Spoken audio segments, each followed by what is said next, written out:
Hola chicos, en el video de hoy les traigo un nuevo video sin tener que usar pegamento ni ningún tipo de activador caro. Muy bien, vamos a empezar con los ingredientes. Primero vamos a utilizar jabón. Bien, sal, bol, un poquito de spray.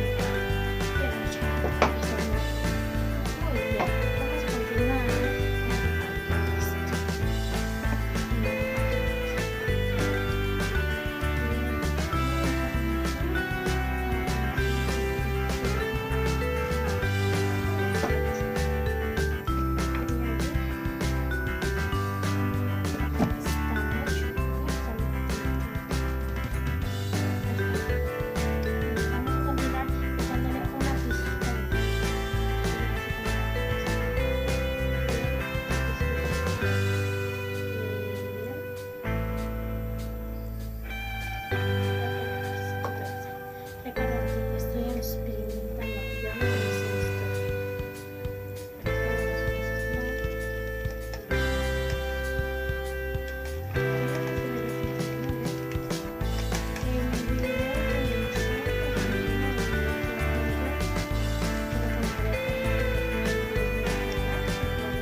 No olviden suscribirse, darle like y comentar aquí abajito.